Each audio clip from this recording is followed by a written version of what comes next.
Assalamu alaikum, good morning parents. My name is Sajjad and I am a graduate of GIKI. I am here for Mind Maths introduction. So, Mind Maths is basically a quick math strategy in which students basically solve large amount of sums in their fingers quickly within 5 seconds or 4 seconds.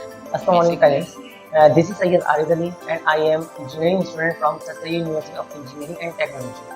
Now, as we know, our children want to learn about STEM education, that is science, technology, engineering, and mathematics. We knew that what is STEM learning. Now, what is robotics? Robotics or robots are basically the things that eases human effort.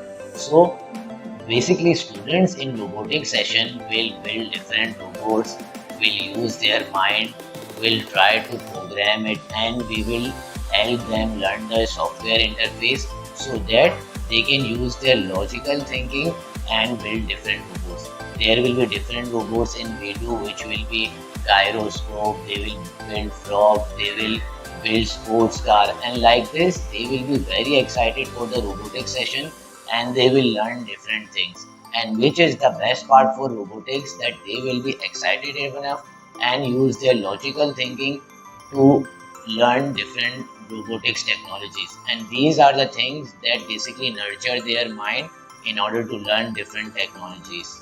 Thank you.